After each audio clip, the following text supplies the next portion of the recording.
I would like to discuss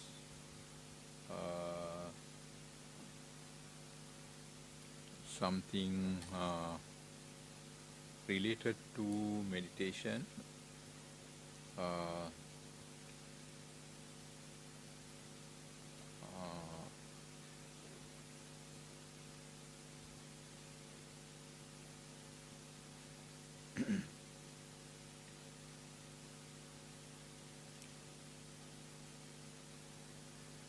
Getting rid of drowsiness. Getting rid of drowsiness. Sometimes we get drowsiness due to being lazy to. Here I am going to discuss about drowsiness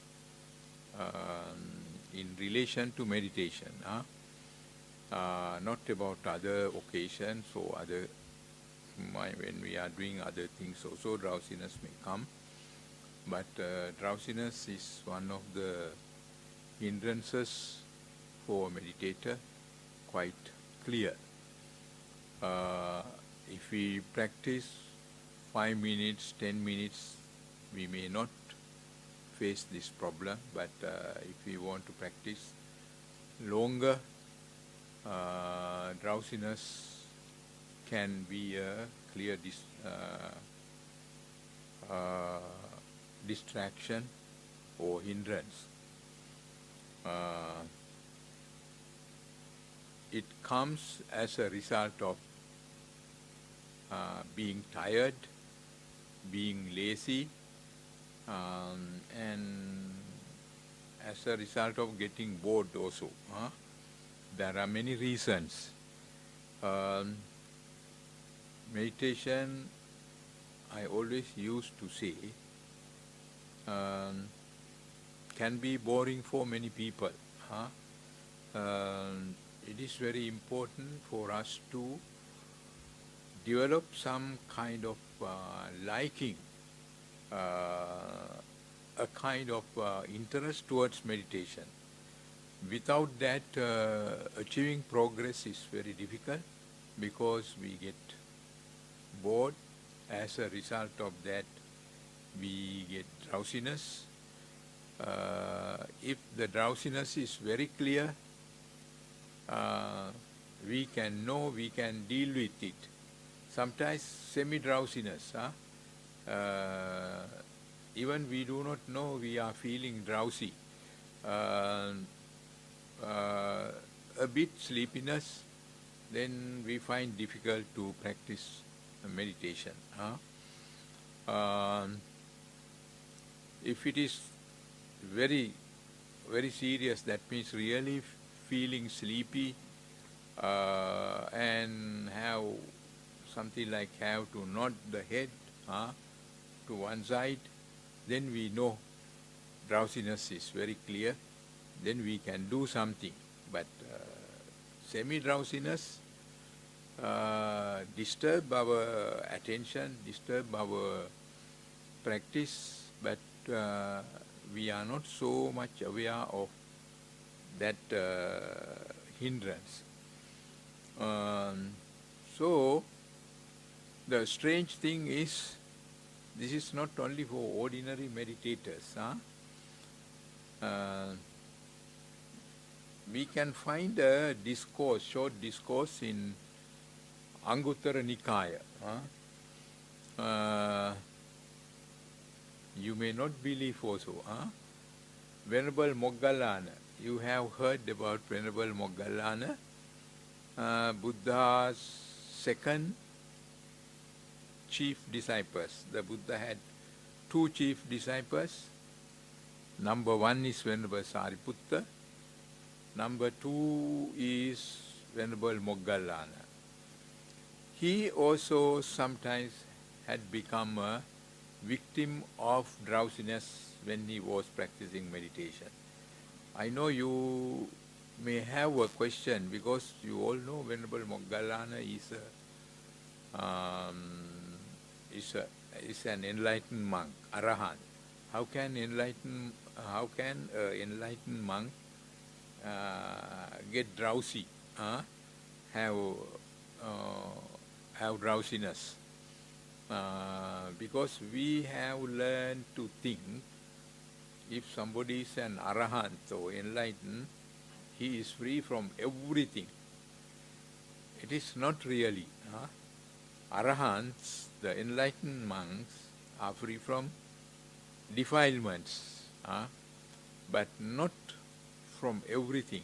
They have tiredness. They may, as a result of so much work, may get drowsiness. Then they experience physical pain. Those things are quite common with enlightened monks also. So Venerable Moggallana is a very hard-working person because he helped the Buddha and Sariputta to look after disciples, to attend to their needs, and many other work. So that day may be a very tiring day for Venerable Moggallana. While he was meditating, he experienced drowsiness. He felt drowsy. Quite a number of times he was nodding the head, and it happened for a while. So the Buddha came to know about this, and the Buddha approached him, and went near to the Venerable Moggallana and asked, "Are you feeling drowsy?" Then Venerable Moggallana said, "Yes, sir, I am feeling drowsy. I feel tired and drowsy." Then the Buddha told him quite a number of ways to overcome the drowsiness. It is good for us also, not only for meditation. Of course, it is very good for us because we can practice meditation. We can continue our meditation well if we can overcome drowsiness. Drowsiness, as I said earlier, one of the hindrances. But for other things also, this can be useful. Sometimes when we are doing our office work, we may have this. Some people think when we do office work, if we can get angry with people who work there, drowsiness can disappear. That is not the right way to overcome drowsiness. Then some people think if we involve with more and more stressful work, we may not get drowsiness, we can overcome. These are not good. In order to overcome one problem, we are inviting many other problems. So the Buddha advised Venerable Moggallana to overcome drowsiness without inviting other kind of negative things. And Venerable Moggallana listened. The Buddha has told him about those ways to overcome drowsiness one by one. So I would like to tell them based on the discourse. So the Buddha approached Venerable Moggallana and asked, "Are you nodding, Moggallana? Are you nodding?" First time when Buddha asked, maybe he was still very drowsy. He didn't reply. He had to call again, "Are you nodding?" Then Venerable Moggallana said, "Yes, Lord." Well then, Moggallana, first way to overcome drowsiness, the Buddha mentioned then. Well then, Moggallana, at whatever thought drowsiness befall on you, you should not give attention to that thought.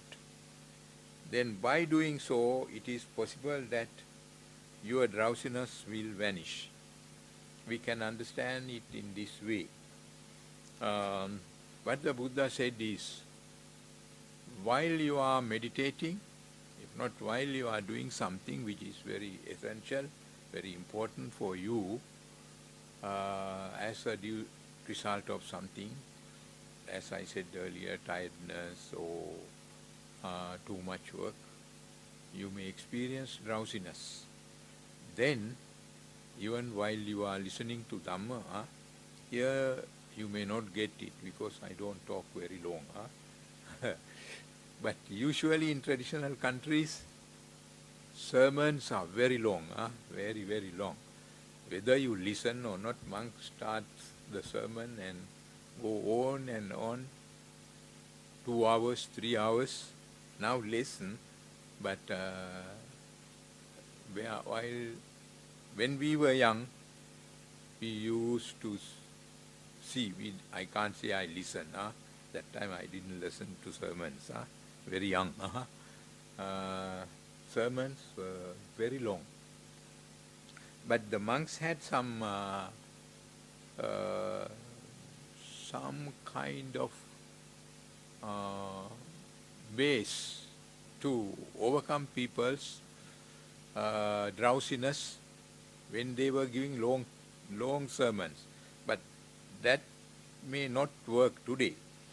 They had some chanting of stanzas. When they give sermons, they give the sermon talk about 20 minutes, half an hour, and after that they recite some related stanzas with very nice voice. So some people cannot listen for a long sermon, and when the monk recite very meaningful stanzas in a very nice way, by following a nice rhythm, their drowsiness, at least for a while, disappear. They can listen to next part of the sermon. So, olden days, sermons have many stanzas also. During the sermons, they used to recite many stanzas. But today, we cannot do that. We can do chanting, but within a sermon, if we recite many stanzas, we may distract people. So, here the meaning is, whatever thoughts, Moggallana, at whatever thought, drowsiness befalls you, you should not give attention to that thought. Then by doing so, it is possible that your drowsiness will disappear. Here meaning is, we can think of ourselves while we are listening to not just a sermon, to another talk or something. We may experience drowsiness, but we should not give way. That's what the Buddha is telling. You should not give, or we should not give attention to that drowsiness. We pay attention to drowsiness and let it happen. Drowsiness come and become more and more serious. That should not be done. We should not allow drowsiness to come and become serious. We should not let it come. Instead of that, instead of giving more and more attention to drowsiness, we must give attention to, if we are listening to a sermon, must try to pay attention toward the sermon. If we are listening to a talk, we must pay attention towards that. Or we must put in extra energy, extra attention to our work. While you are doing some very important work, if we get drowsiness, we should not give way to drowsiness. instead of paying attention to drowsiness, we must pay more attention to our work. We must pay attention of details of our work. While we are meditating, if we get it, we must pay more attention to meditation instead of giving way to drowsiness. So by paying more and more attention to meditation, let us say we are practicing mindfulness on feelings or sensations, then drowsiness comes. Then we must go for details of our sensations, pay attention towards different areas of the body, pay attention to one area and see what is happening. Any obvious sensations are there, or if don't have in that area, we move to another area. Like this, we can pay attention towards our whole body, close attention towards whole body based on sensations of the body.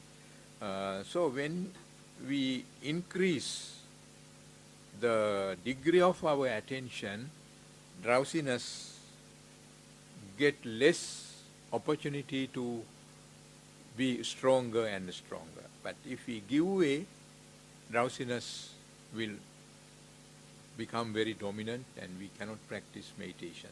If we are doing some work, we cannot do our work properly. So first advice of the Buddha is pay attention towards your meditation. Pay attention to your work. Have a closer attention, detailed attention to your work.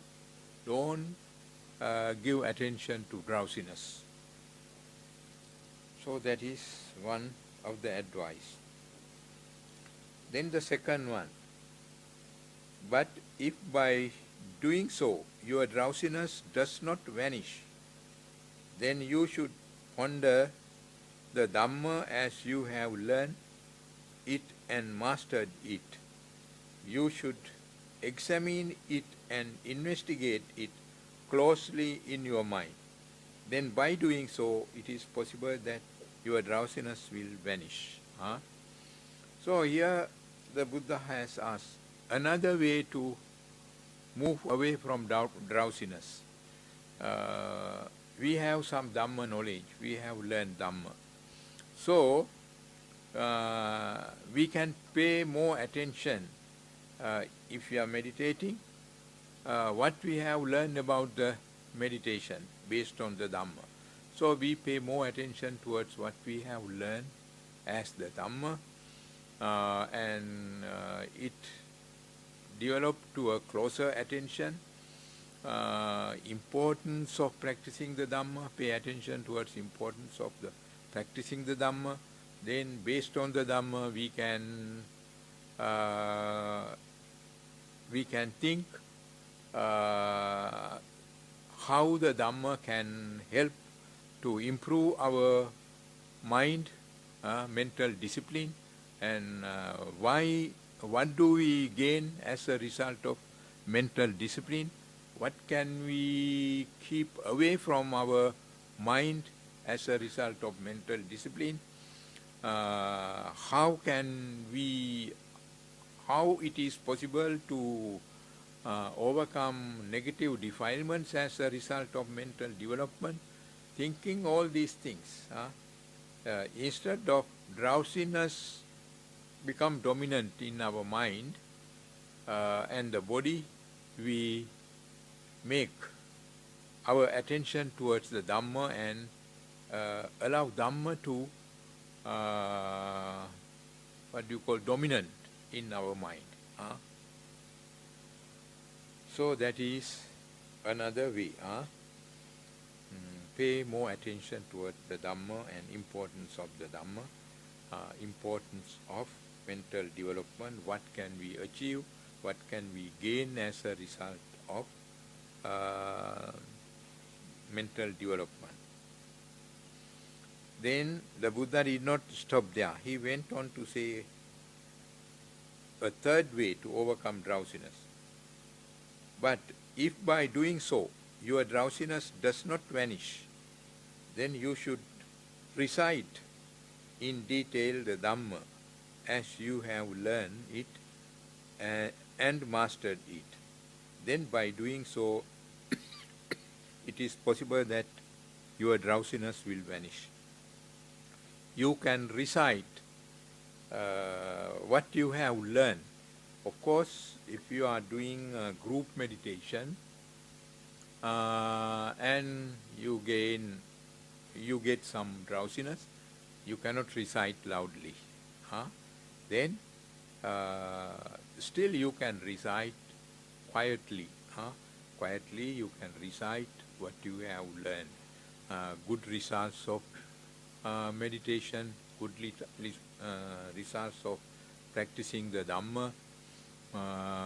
You can, one by one, you can contemplate on that and recite, read quietly. Then your mind occupied with reading the Dhamma. So when our mind occupied with reading the Dhamma, drowsiness has less opportunities to be a dominant factor.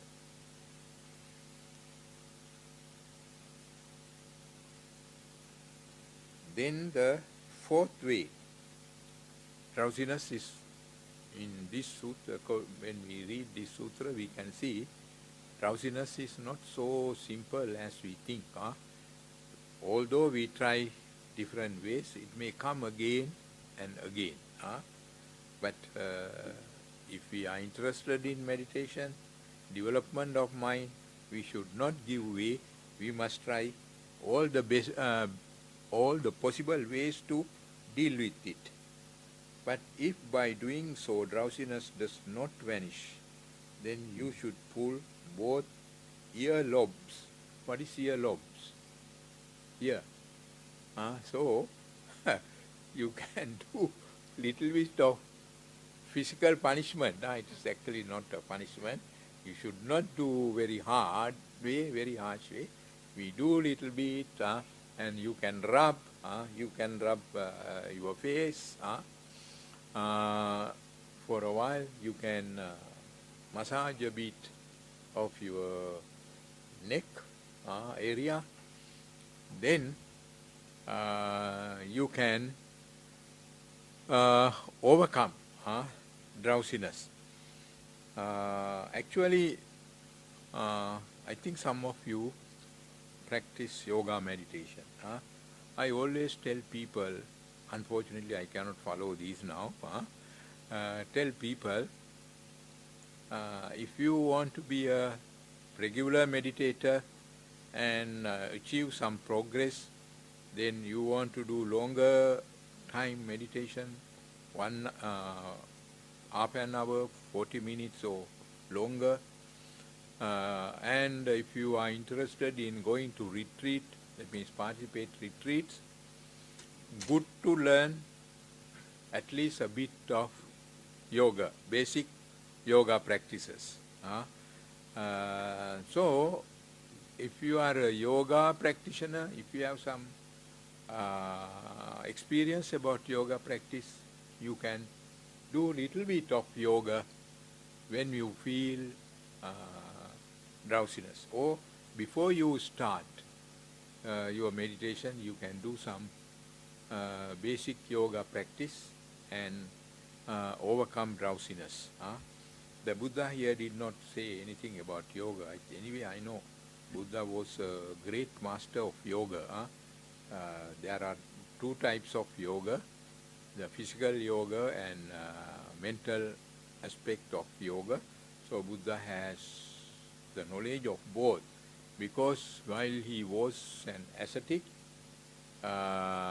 before attaining enlightenment, he had practiced yoga under many teachers. So he mentioned here a very simple practice, pulling or rubbing ear lobes and body, especially neck area and shoulders. can overcome drowsiness.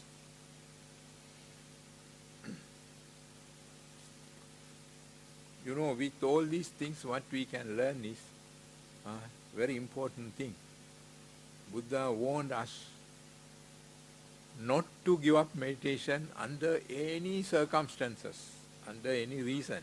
But with very simple reasons, we give up meditation. We don't want to continue. That's our problem. But Buddha's intention was not to give up, advise us not to give up meditation under any circumstances.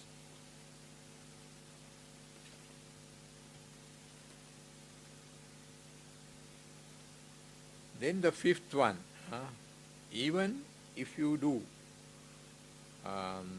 something linked with physical aspect, you may get drowsiness. But if by doing so, your drowsiness does not vanish, you should get up from your seat and after washing your eyes with water, you should look around in all directions and upwards to start. Upwards to the stars and constellation. Then by doing so, it is possible that your drowsiness will vanish. This, I think now I learned something. The Venerable Moggallana Venerable Moggallana was doing forest meditation, at least in an open space. When the Buddha approached him and tried to help him to overcome drowsiness. Because the Buddha asked Venerable Moggallana to see upwards, sky. So drowsiness still cannot overcome. By doing all these ways, can get up and stretch our hands, legs. Then now you cannot see stars in Singapore, I think, unless you have some special equipments, because sky is not that clear. Even in many countries, in Sri Lanka, Colombo is worse. At least sometimes you may see here, Colombo, it is impossible. Colombo pollution is so strong. But of course, our meditation center, the Paramita, sometimes we can see stars. But I can remember when we were very young, young boys, we like to look at the sky and count stars also. Many stars. Now, unfortunately, we can't see that. Today, young kids have difficulties to see that. So, looking at the sky, looking around, open eyes, we can overcome drowsiness. That is the fifth way.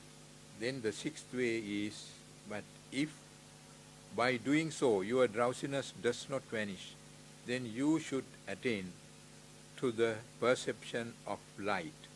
Resolve upon the perception of daytime. As by day, so at night, as at night, so by day. Thus, with an open and unencumbered heart, you should develop a luminous mind. Then by doing so, it is possible that your drowsiness will vanish. If we take this simple way, when you close your eyes and meditate, if drowsiness comes again and again, you can open your eyes and see the light, brightness of outside, and spend for a while paying attention to that, then can start meditation. And when we start again, also good to practice with half open eyes or full open eyes for a while until the drowsiness subsides.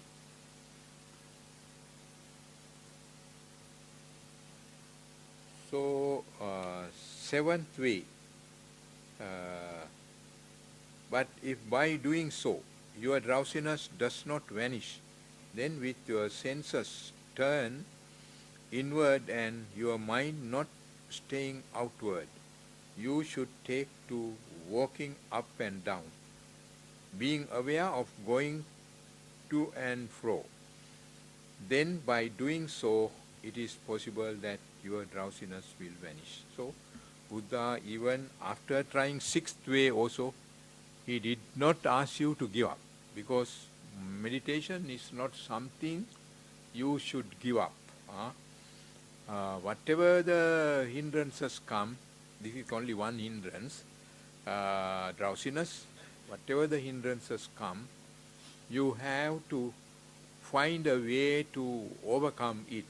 So this is the seventh way. So you can do walking meditation with more attention towards the movement of your body, movement of your feet. You can practice walking meditation, walk here and there, walk one way to one side, then turn back and come, and pay more and more attention towards walking.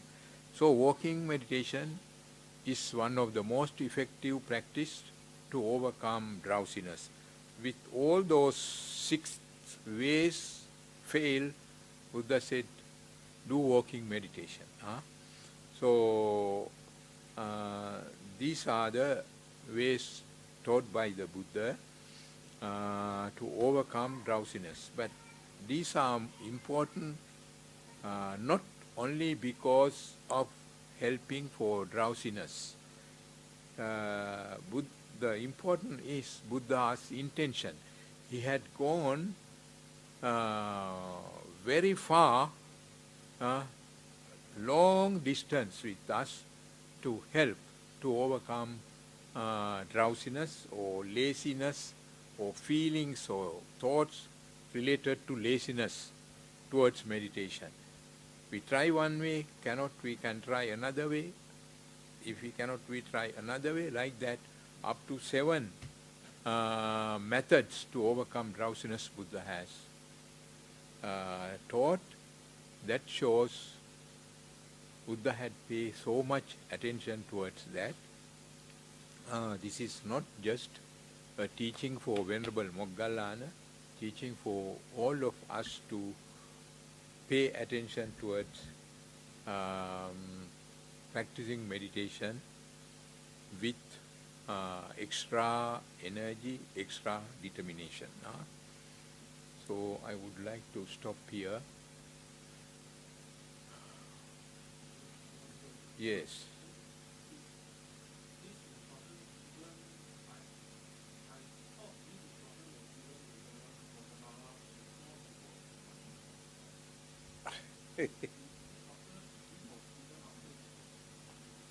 That's a very, very good question. I thank you for reminding about this, bringing this question. I had the same thought also about this. It may be the time whenever Moggallana had not attained fully enlightenment, total enlightenment, but he had attained some stages of sainthood, first, second, and maybe third, not the fourth. It is a possible thinking, but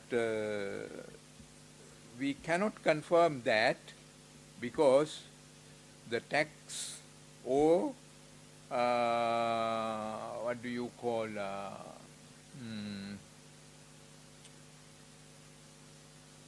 see, sometimes I forget words. Texts and commentaries to texts does not say that. Therefore, either way can be. Quite possible to think before he become fully enlightened, that means arahant. It may have happened.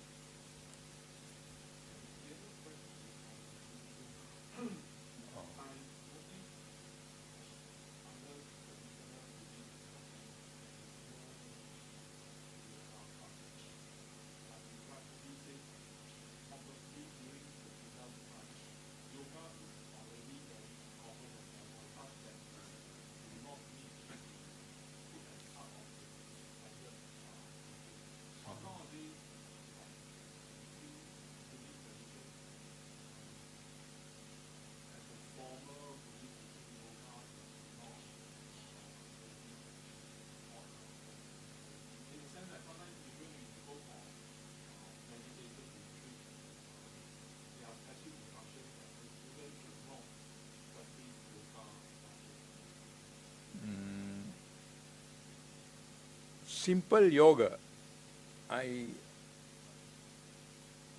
think simple yoga is very good. Actually, this in retreats, if the teacher, the monk or the teacher cannot teach yoga, if the teacher can get somebody who is, no need to be an expert, has some simple knowledge about yoga, and encourage people to practice yoga early in the morning, at least before start other practices, is a very appropriate thing, very good thing. Whoever say no, I don't agree. Generally, meditation teachers, they don't have yoga knowledge, and they are very traditional. They think meditation means meditation, no other things. But during the Buddha's time, it was not necessary for monks to practice yoga purposely as a help or as a part of meditation, because they led a wandering life. Every morning they have to walk. Walk is a kind of yoga, not the traditional yoga. They have to go for alms begging. So sometimes the villages were not crowded at that time. One house to another house, sometimes quarter kilometer. Sometimes just few houses in a village. Houses were scattered. They walk, then come back. That is a very good exercise. Then their life is wandering one place to another place. Every day they had to walk. So they physically they are quite good without yoga practicing. But now it is quite unfortunate. We don't, unless we purposely do walking, we don't have that kind of practice. Then the Buddha, he walked the most. I think he is the person who had walked the most among all religious teachers.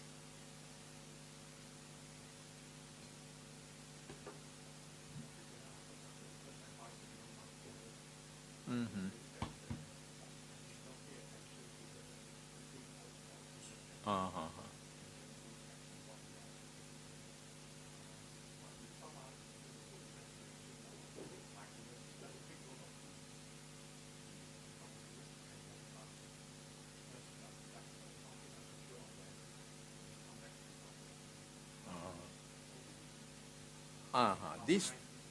This word attention here we have to understand separately.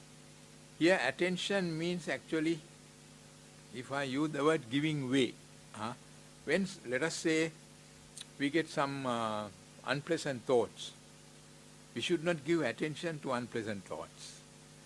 Again and again, giving attention to unpleasant thought means we are giving attention to unpleasant thoughts again and again. So our unpleasant feelings can be stronger and stronger. Instead of that, we don't pay attention to unpleasant thoughts, we move away. In the same way, when we feel drowsy, don't pay attention means we have to notice about drowsiness. That attention we need. But after that, we should not entertain drowsiness. We should not let drowsiness to dominate. Instead of that, we move away. Move our attention towards something else. That's the meaning. Is it clear? Yes, yeah.